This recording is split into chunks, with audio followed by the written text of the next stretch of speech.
Welcome to this daily PBJ devotional. Read 2 Kings 8 and Daniel 12 today. This devotional is about 2 Kings 8. Now Elisha had said to the woman whose son he had restored to life, "Arise, you and your household, go and live as a foreigner wherever you can. For the Lord has decreed a 7-year famine, and it has already come to the land."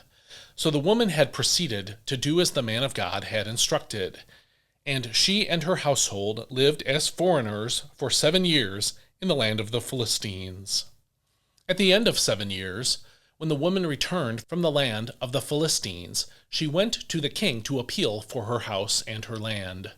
Now the king had been speaking to Gehazi, the servant of the man of God, saying, "Please relate to me all the great things Elisha has done."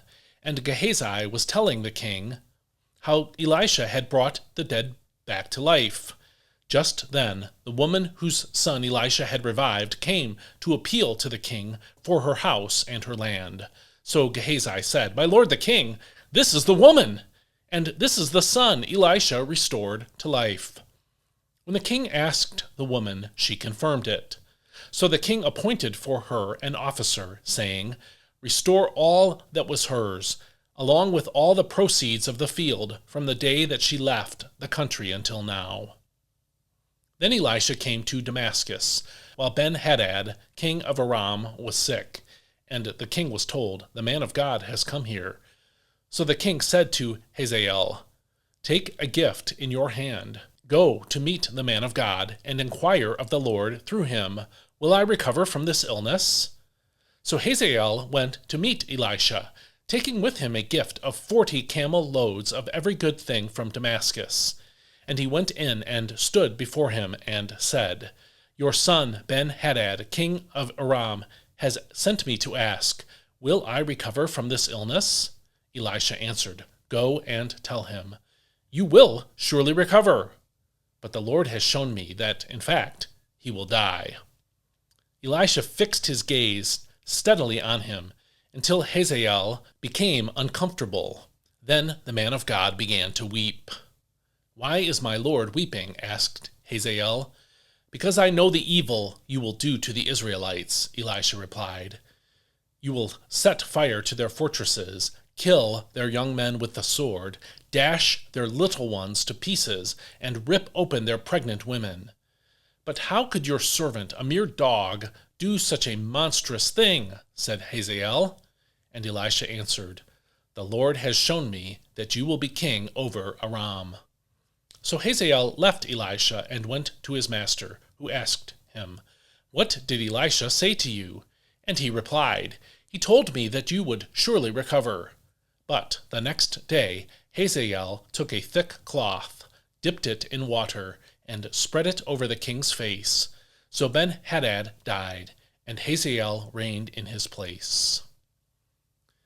In the 5th year of the reign of Joram, son of Ahab, over Israel, Jehoram, son of Jehoshaphat, succeeded his father as king of Judah. Jehoram was 32 years old when he became king, and he reigned in Jerusalem 8 years. And Jehoram walked in the ways of the kings of Israel, just as the house of Ahab had done, for he married a daughter of Ahab and did evil in the sight of the Lord.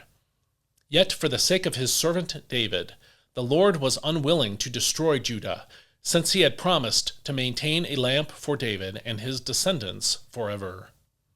In the days of Jehoram, Edom rebelled against the hand of Judah and appointed their own king.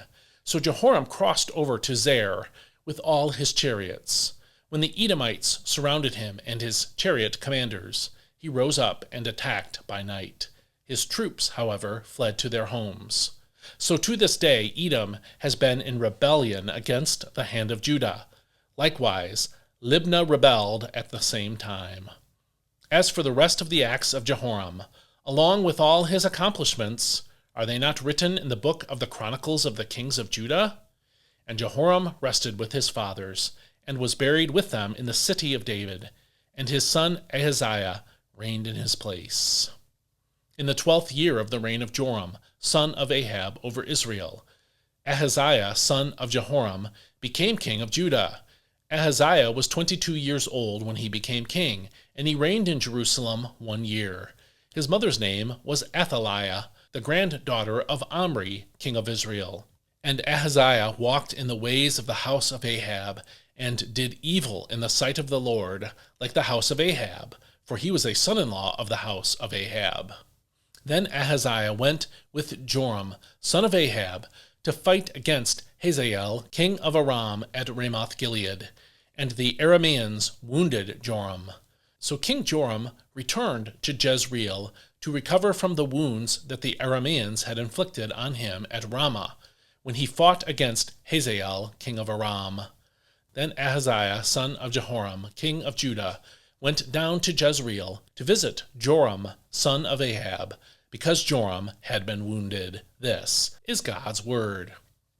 Back in 2 Kings 4, we were introduced to a married couple who lived in a town called Shunem. That chapter described them as well-to-do. That's chapter 4, verse 8, meaning that they were wealthy. The wife in this family invited Elisha to come to their home for a meal, and that became a pattern. 2 Kings 4:8c says, from the NIV, "So whenever he came by, he stopped there to eat." This woman was gracious with more than just their food.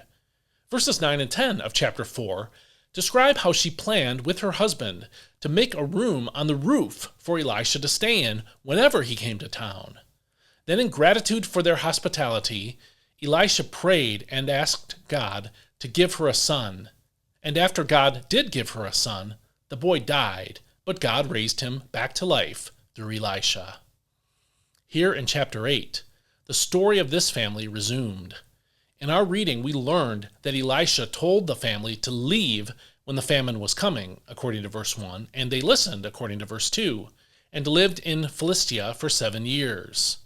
While they were gone, someone moved into their home and their land.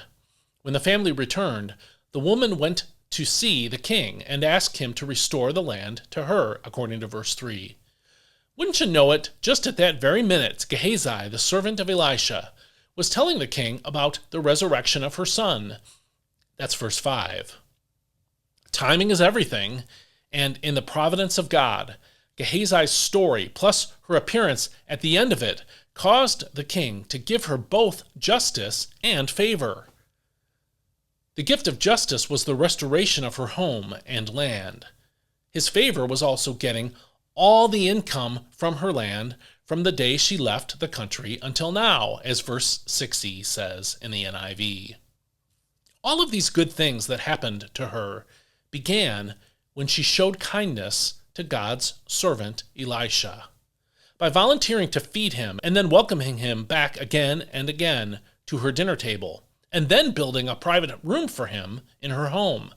She was aiding the Lord's work by blessing God's servant.